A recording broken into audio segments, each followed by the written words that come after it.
I'm Miss Kelly from the Albany Springfield Library, and we're here with a Dear Local Author program, meeting with Lindsey Duga today.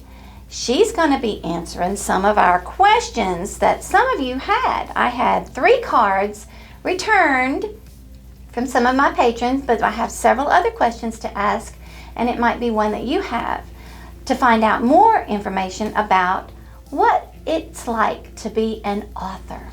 So let's find out, Miss Lindsey, what you have to say. Okay. Darian is 12 years old, and he's from South Branch. And he asks, are there any books or authors that inspired you to become a writer? Yes, absolutely.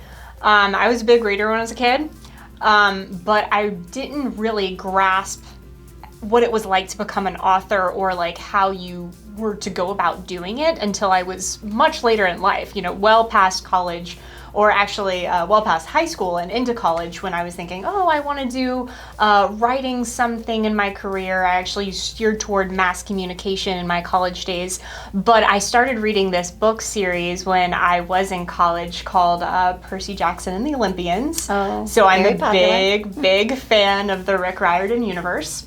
And I just fell in love with Percy's voice and his adventures and middle grade, and I came up with my own story that was very similar in that sense. It was a middle grade adventure story, but it actually had to do with constellations and stars. And whenever I came up with that story, I was talking to a friend, and he was just like, well, Lindsey, I can see that you're writing it already. Have you tried to think of maybe publishing it? And I was like, no, I don't even know how that happens, And so I started researching it after I actually finished the book while I was in college. And I think that was the book that started it all, but I've always been making up stories, Awesome. Always Harry Potter, Sailor Moon. Yes. All right, Darian, I hope that answered your question. The next question is from Landry from the Albany Springfield branch. What do you need in your writing space to help you stay focused? Yeah, that's a great question. Usually music, some kind of backgrounds. I like to go with lo-fi. Yeah, I like to go with lo-fi playlists. Sometimes movie soundtracks if I'm writing a really epic battle scene or adventure scene. Cool. And then sometimes if I'm just in a coffee shop and the sounds around me kind of keep me grounded, but if it's total silence or if it's a TV on, I cannot focus. I need music. Oh, music. That's a great answer. Yeah. We have another question from the Bird family from the Albany Springfield branch. They want to know, have pets ever gotten in the way of your writing? Yes, I do. I have a little Morkie dog, which is a Maltese and a Yorkie. She's about 5 pounds. She is my princess, and I say princess because she's spoiled rotten, and she always loves to jump onto my lap or jump in my computer chair whenever I'm writing, and sometimes I could be in the middle of a really great thought or great dialogue scene, and I'm on a roll, and I'll hear, I'll hear this little bark, and I'm just like, okay, I'll pick you up. She likes to be with me when I'm writing. She does. She really does. She wants to be involved. Yeah. All right. Well, here's another question we like to ask. Which book have you written that's your favorite? I would have to say Roaring is one of my favorites for sure. So Roaring is the story about a siren in the 1920s. And the FBI agent who is after her, who actually is a monster hunter. So whenever I was writing this book, I actually got to weave in fantasy elements into a very historical setting. Because the 1920s is very different than it is now. And so I got to do a lot of research into that history, and I got to look up the dialogue, like the different terms that people used to use in the 1920s, like tomato, and I have to iron my shoelaces if you have to go to the bathroom. Like, it was just such a weird thing. And I got to put in a glossary of all these different terms that is used. And so it's in the book, and my publisher let me keep it because some of them were just so funny, like they've never been used before. So I loved writing that book. It was also a great romance story too. Oh, okay. Well, we have another one. While you're doing all your writing, what's your favorite snack, or drink? So I'm really big into matcha lattes. Have you heard of matcha? Mm-hmm. It's this the green one. Yeah, exactly. It's the powdered green tea, and it has a lot of caffeine in it. And I like it just a little bit sweetened with vanilla and soy milk, and that keeps me focused for like 3 hours. Awesome. So I get a lot of writing done off of those. Well, if you could spend a day with another popular author, whom would you choose? Have you ever read the Lunar Chronicles from Marissa Meyer? No. Oh my gosh, you should. You need to. They're so good. I love Marissa Meyer's Lunar Chronicles. She wrote Cinder, Cress, Scarlet, Winter, and it was very heavily inspired by Sailor Moon, and I'm a huge Sailor Moon fan, so I think we'd have a lot to talk about. Oh, cool. Yeah. Well, when you finish your book, how do you celebrate? Oh, that's a good question. Usually by going out to see a friend, or it's really simple because sometimes I'll be holed up in my in either a coffee shop or on my office, and just cranking out this book and on deadline, and so I will skip shows and I will skip seeing people. So sometimes it's just like, oh, I need to go out and be social, or I just get to finish the show that I need to watch. So nothing really spectacular, but I need it. Yeah. I need the break. It's a completion. There you go. Well, what are your top 3 favorite books that you've read, which kind of, you touched on it there with Marissa Meyer. Yeah, that's definitely one of them. So Cinder would be one. Going back to my middle grade ghost story roots would probably be The Dollhouse Murders by Betty Renwright, or Wait Till Helen Comes by Mary Downing Hahn. That was my daughter's. So spooky, yes. So spooky. And then I would probably say The Lightning Thief by Rick Riordan. I love Percy Jackson so much. Great. And we have those in the library. All right, so if you could choose to be a character in a book, who would it be? Oh man. It has to be a book with like a really enchanting world, because that would be that's the best part of it, right? It's not being a specific character, it's being able to exist in that world. Okay. So I would say either someone from the Harry Potter universe or someone from the Percy Jackson universe. Okay. As long as I can do magic or breathe underwater or whatever, I would be happy. Oh, that's fun. Yeah. Are there any books or authors that inspired you to become a writer? Yeah. So Rick Riordan would be one, certainly. I think when I was younger, definitely all of those different middle grade books, but there was one middle grade series that was put out by Scholastic called the Royal Diary series. And they did the diaries of the young, important historical women of their time. So Elizabeth from Red Rose of the House of Tudor, Cleopatra, Marie Antoinette, Sondok, the Korean princess. And so it kind of opened up my worldview that there was something different than fantasy and the United States. There was this whole other globe, and I got to see it through the eyes of princesses. Okay. And I just love those books so much. I read them all. It's one of my prized possessions. They're all on my shelf. And so that, I think, also encouraged me to be a writer and to love history. Oh, super. Yeah. That's a great combination. So, to end up our questions, we have one last one. What advice would you give to help others create plot lines to start their story rolling? Yeah, that's a great question. Well, I think whenever you start to write a book, you come up with the setting, characters, and sometimes like a what if question. So I like to come up with a lot of my books with like Roaring is, what if monsters existed in the 1920s with human parts? And the Glow the Fireflies was, what if nature spirits existed in the Smoky Mountains? So sometimes like that hook in your book can sometimes be explained like what if this were to happen? My whole plot of Kiss of the Royal was, what if kisses were used as weapons? Which is I love that. very, very weird, right? But whenever I started thinking of that question, I started thinking of like, well, what if, like, how would the relationship between princes and princesses exist? What were the evil creatures and the curses? And so when you start thinking of asking yourselves those questions and then coming up with answers, sometimes a plot begins to sprout from those answers. Right. Then you get the problem, and then you're going to solve it. And then you're trying to find a solution. Exactly.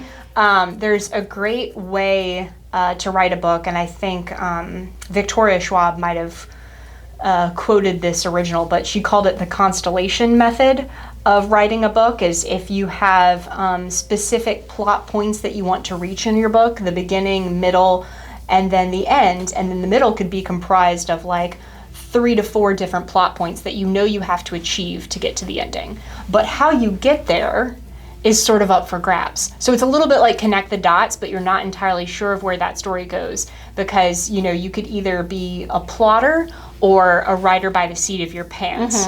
And sometimes people get stumped if you're just writing by the seat of your pants because you're not sure where you're going with your plot. It's the unknown. You're just meandering. Exactly.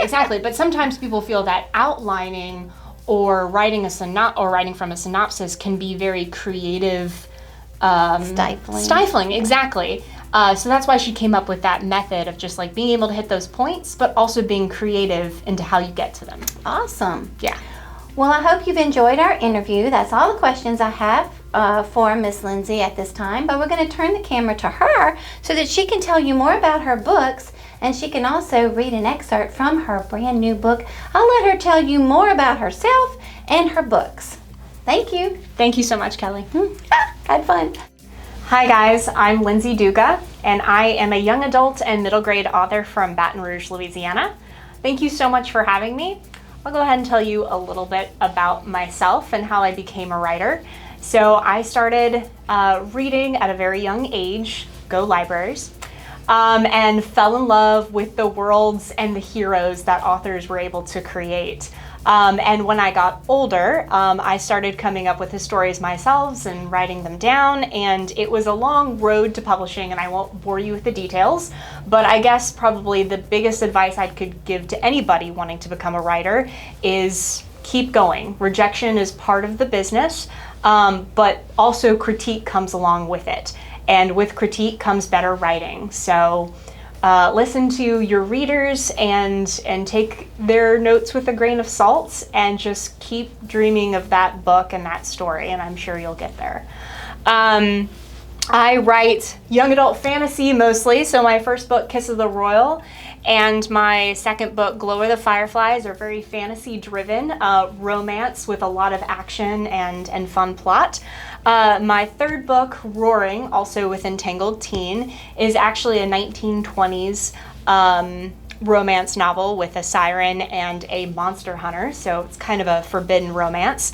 And then my 2 books with Scholastic are The Haunting and Ghost in the Headlights. The Haunting is very spooky. I get a lot of compliments about how creepy this one can be. It is very much a Victorian era ghost story where a girl who is an orphan goes to this Victorian mansion as an adopted by this family, but a ghost is already there haunting its halls. And so she's trying to figure out the secrets that lie within the manor. And then Ghost in the Headlights is actually a modern day retelling of the legend of Sleepy Hollow. So think Ichabod Crane and the Pumpkin and the Headless Horseman. But this time there's actually a girl missing a foot haunting a lone road, and a very local town secret that nobody will talk about.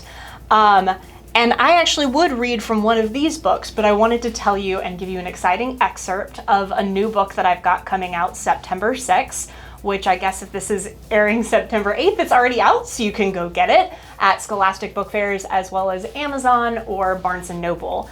So I'll read you a quick excerpt about it. It's basically one of your classic ghost stories where a girl moves into a new house, but the tree house outside, something's wrong with it, and the house might be haunted by a ghost who may want to take over this girl's life and claim it as her own. So here is a particularly spooky scene for you guys. A scratching, tapping sound woke Erin up in the middle of the night. At first, it sounded like someone was in the walls, raking at the wood with long fingernails, causing Erin's breath to catch in her throat. But then the light from the moon illuminated the dark branches and leaves that scraped across the glass in her window. Erin let out a relieved sigh and settled back into her covers. Calmly, she watched the leaves flutter and press against the window as the night breeze carried through their backyard. Erin didn't get scared very easily. Mrs. Dodgson had always bragged about this while Erin was growing up. Erin didn't think that there were monsters under her bed or in her closets, and she didn't believe in ghosts and spirits. Living in Chicago, in a city where she learned to be wary of the bustling traffic and strangers on the street, she just didn't have room to be scared of the supernatural. So when the old globe on her desk started to slowly rotate on its own, issuing a soft creak, Erin didn't think much of it. It was the blow of the air conditioner fan in her room, moving the globe. That was all. Still, the sight was a little creepy. The world spun slowly on its brass axis, turning inch by inch, showing the Pacific Ocean, the Pacific Islands, Japan, Russia, all of Asia. Then it started to spin a little faster, and the creaking grew louder. "Well, that's annoying," Erin announced to her empty room as she threw back her covers. She crossed to her desk, stopped the globe with her fingers, and put her other hand out to feel the breeze causing the globe to spin. But there was nothing. Not from a crack at the window, not from the air conditioning vent. Frowning, Erin stared at the globe, then removed her fingers. The globe stayed still. "Maybe a screw is loose," Erin muttered to herself as she inspected the axis of the globe. She couldn't find anything, but that didn't mean it wasn't there. With a shrug, Erin turned back toward her bed. Halfway there, the doorknob of her room turned. Erin froze.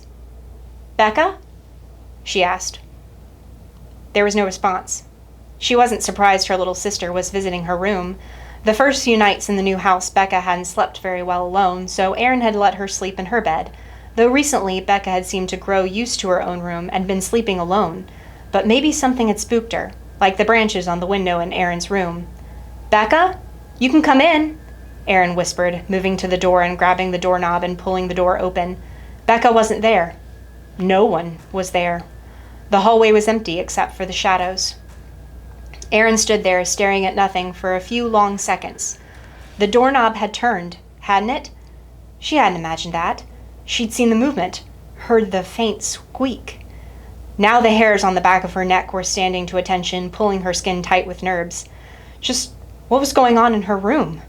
Or worse, her mind. Erin stepped back and shut the door, staring at the doorknob. Just when she was about to return to bed, the doorknob turned again, slowly, right before her eyes. With a gasp, Erin grabbed the knob, wrenched it open, and was about to yell at Becca for playing a prank, but stopped. No one was there again. She poked her head outside the door and looked up and down the hall. No one. "What's going on?" Erin breathed. Real fear was starting to creep up her spine. It stretched into her limbs and through her blood, reaching her heart and making it pound. Erin closed the door, and then, to her horror, the doorknob started to rattle and shake. Before, the movement had been controlled and slow, but now it seemed like someone was on the other side of the door, desperately trying to get inside. With a whimper, she stumbled and fell back on her backside. The rattling became so violent. It shook the door in its frame. Erin didn't scare easily, but this terrified her, and she couldn't stop the cry that wrenched from her throat as the doorknob shook so hard it vibrated. "Mom! Dad!" The moment the shout left her throat, the door stopped its shaking and the knob stopped its rattling. Seconds later, Erin heard pounding footsteps racing down the hall. The door burst open and her father was in the doorway, wide-eyed and his short hair sticking up in every direction. Her mother stood just behind them, looking like she'd been in the middle of a deep sleep as well. "Erin? What is it?" her father asked, looking around her room. Erin still sat on the floor, frozen in place. She looked up at her parents and opened and closed her mouth. What could she say that didn't sound like she'd made the whole thing up? Even she didn't believe what she just witnessed. So how could she convince her parents that an invisible something or someone had been trying to get into her bedroom? She'd already gotten in a load of trouble that day, and she didn't want her parents thinking that she was making up stories for attention. Finally, she lied. I had a bad dream." Her father's shoulders sagged. Her mother sighed heavily. They both looked relieved and slightly annoyed. Only a bad dream. While Mrs. Dodson went downstairs to get Erin a glass of warm milk, Mr. Dodson sat next to Erin on the floor beside her bed. "Do you want to tell me about it, sweetheart?" her father asked. Erin just shook her head. It was bad enough she was lying in the first place. She didn't want to have to pile more lies on top. Her father drew an arm around her shoulders and she snuggled into his side. Normally she wasn't so clingy, but today had been weird, stressful, and a little frightening. "You know a dream can't hurt you, right, Erin?" Mr. Dodson said gently. Erin nodded, not trusting herself to speak. If she did, she might tell her dad everything. About hearing whispers, the door rattling with no one behind it, and of course the strange dream of painting on the wall with the mysterious blonde girl. And when she thought about that nightmare, where the black ooze had almost swallowed her whole, she couldn't help but disagree with her dad. Dreams could hurt you.